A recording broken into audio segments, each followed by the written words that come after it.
Total trade between the United Kingdom and Uganda stood at about £475 million in the year ending 2025, underscoring the UK's position as one of Uganda's high key value export markets.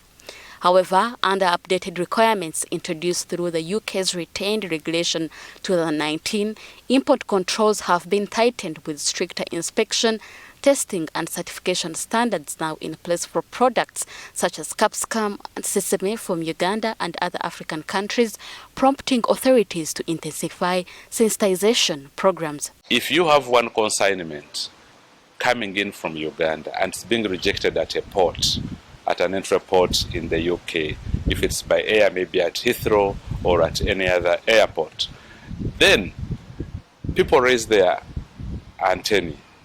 They start saying goods from Uganda could be having a challenge, so let's focus there. And that increases the level of scrutiny, and that may impact other exporters. When you have product rejection, you are going to have losses in terms of the money you are putting. You are not going to have those for any, whether at home, whether on local market, regional market, international market. We should not look at quality now as a burden. It's a tool to access market in order to earn more dollars.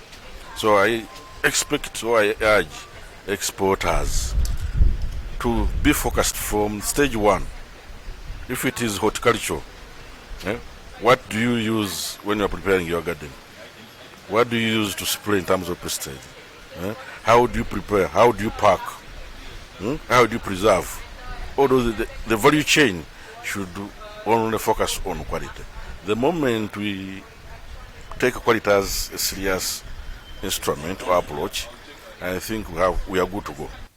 Horticulture remains a key segment for Uganda's exports to the UK, with fruit and vegetable shipments among the country's top-performing products, valued at just under £10 million in the same year.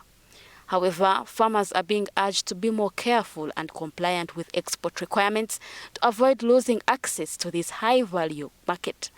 Some people have gone organic, which is very difficult. People are talking about mass production. There is a delicate balance between mass production and being organic. Organic means that you don't add any chemicals. Mass production requires regulated use of chemicals. So here we are talking about residue levels. How much chemicals are you adding into your crop? Is it acceptable to the market? Rona Nahabwe, NTV Business.